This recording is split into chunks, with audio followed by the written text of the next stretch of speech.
hospitals. Some restaurant chains in Great Britain only serve halal meat. We've known God, but we've kind of exchanged the truth of God for a lie.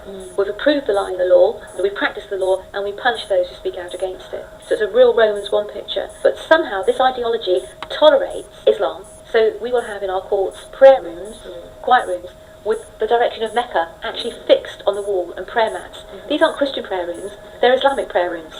What we have done in Great Britain as the church is we have not stood up to the lie. We've welcomed the lie in. So this week there's been a church in the centre of London that has been having Muslim prayers and covered up the crosses, inviting the imam in. Can you imagine an imam inviting in the pastor?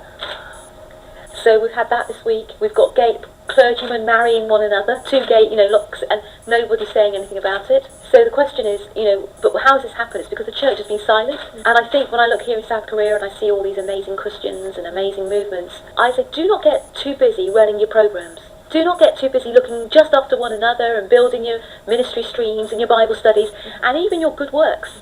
Even your feeding the poor and going out and rescuing the prostitutes. These things are important, we've got to continue them. But if you do that and don't talk about Jesus, the government's happy.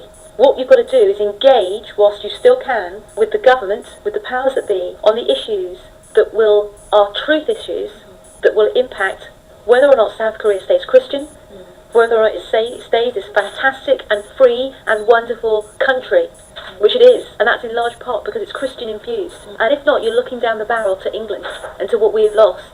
And it's because the Christians didn't speak. They were ashamed of Jesus. They were flabby. They were happy having their cups of coffee. Actually did not want to come into conflict with the world when the world was going to obliterate God's model for life, the protection of life, and the protection of family. And so my message, my very clear message and my very clear warning to the Christians of South Korea is find your voice in the public space. Jesus doesn't just deal with individuals. He deals with families, communities, and nations.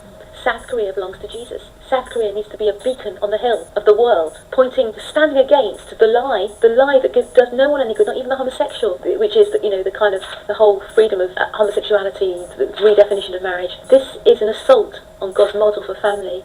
And in Britain now we're growing up with generation, with the millennials that have never heard of Jesus really, that don't understand who he is, who've not been told about him, and who think that all the homosexuality, they just have that is just a given. That is just a given. You can't even go there. So imagine that. You're a decade away from that. Maybe even only 5 years, unless the church stops civil partnerships in a couple of months' time, and everything that flows from it. And also, with regard to Islam, makes clear that you don't accept Sharia money. Do not accept Islamic finance in your universities.